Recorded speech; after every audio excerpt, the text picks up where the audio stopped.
ঘরোয়া কিছু উপকরণ দিয়ে বানিয়ে ফেললাম এই কর্মরের স্ন্যাক্সটা। এটা দেখতে যতটা টেস্টি ছিল, খেতেও কিন্তু ঠিক ততটাই টেস্টি ছিল। So hello guys, I am Priya, welcome to my blog.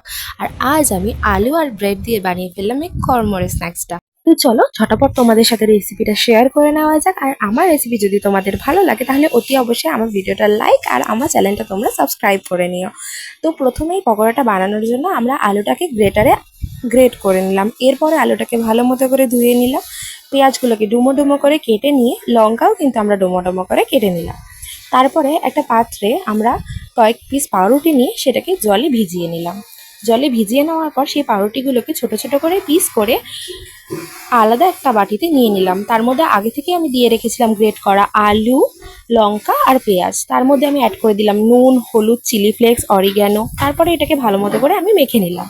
আমাদের ব্যাটার কিন্তু তৈরি। এবার আমরা দিয়ে দিলাম তেল গরম করতে। তেলটা যখন গরম হয়ে এলো, ব্যাটারটাকে হাতে একটা পকোড়া শেপ নিয়ে আমরা একে একে করে ছেড়ে দিলাম তেলের মধ্যে। আর যখন একটু একটু রং ধরতে শুরু করলো, আমরা এদিক ওদিক উল্টে নিলাম।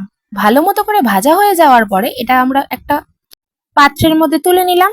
নাও আমাদের পকোড়া কিন্তু পরিবেশনের জন্য রেডি। এটা কিন্তু খুব টেস্টি ছিল, তোমরাও কিন্তু চাইলে একবার ট্রাই করে দেখতেই পারো।